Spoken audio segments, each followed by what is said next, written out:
and he lifted a fortress gate to defend himself. A feat witnessed by 7 companions who later tried to lift it together but couldn't. They offered to remain on the land, working in its fields in return for half its produce. Bismillahir Rahmanir Rahim. My beloved brothers and sisters, after the Treaty of Hudaybiyyah, many believed the Muslims had accepted weakness. But strength is not always loud. Sometimes strength is patience. Khaybar stood as a fortress of stone and pride, but no wall can stand when Allah has written its fall. So come with me to the day when the banner of Islam was carried by a heart filled with unshakable certainty.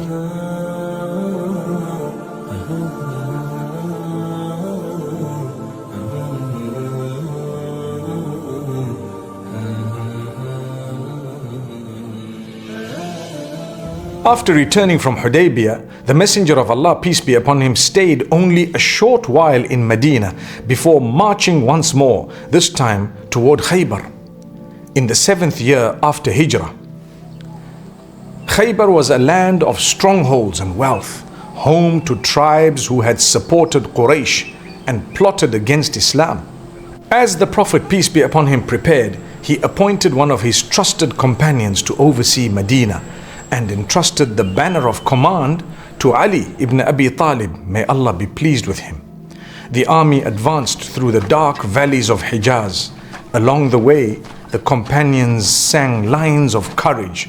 By Allah, had it not been for Allah, we would not have been guided, nor given charity, nor prayed, send down tranquility upon us, and make firm our feet if we face the enemy. The Prophet, peace be upon him, smiled and said, "May Allah have mercy on you." Umar, may Allah be pleased with him, said, "Victory is assured by Allah." When the dawn broke, the people of Khaybar came out with their tools and baskets. But as soon as they saw the army approaching, they shouted in fear, "Muhammad and the army!" The Prophet, peace be upon him, raised his voice, "Allahu Akbar, Khaybar is ruined." Whenever we descend upon a people, what an evil morning it is for those warned.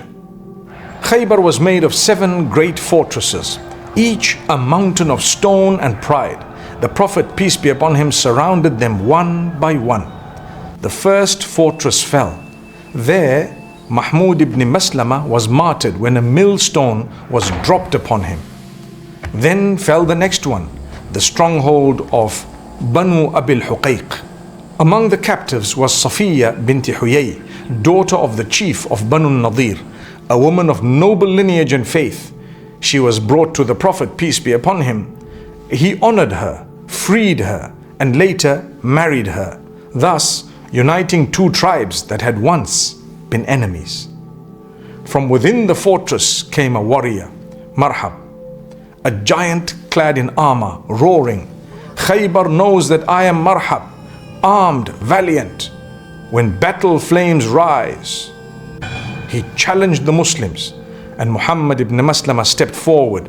He struck Marhab down in combat, avenging his brother's death.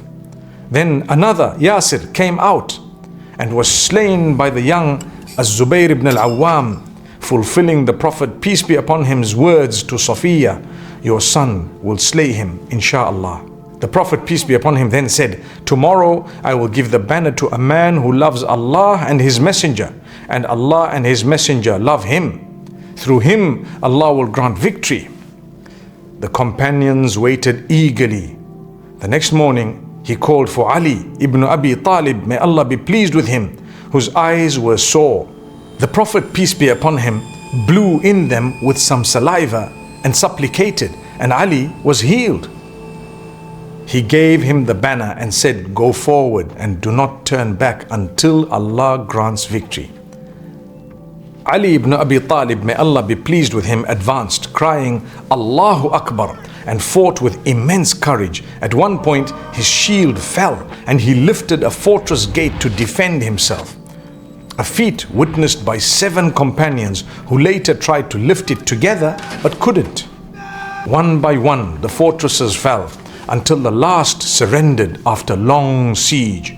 The people of Khaybar, realizing their defeat, pleaded for peace. They offered to remain on the land, working in its fields in return for half its produce. The Prophet, peace be upon him, agreed, saying, "We will keep you as long as we will." Thus, Khaybar was divided between the Muslims and its people, a symbol of both strength and mercy. After peace was declared, Zainab bint al-Harith, a Jewish woman, sent the Prophet, peace be upon him, a roasted lamb, secretly poisoned. He took one bite and said, "This bone tells me it is poisoned." He spat it out. But Bishr ibn al-Bara, who had eaten with him, swallowed a portion and later died. The Prophet, peace be upon him, would say, "The poison of Khaybar still affects me."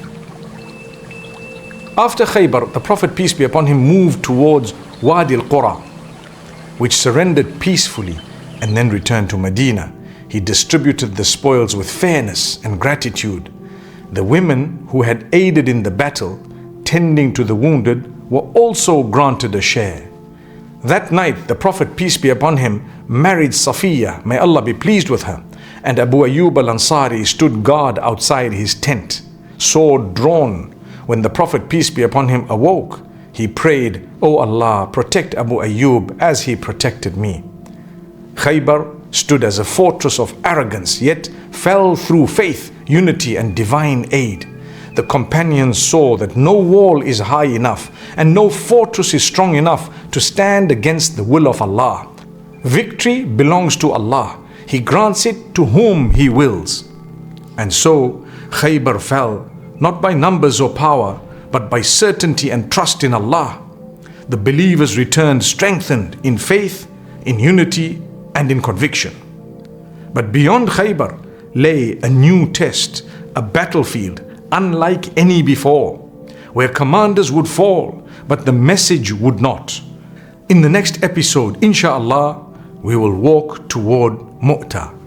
Sallallahu ala Muhammad.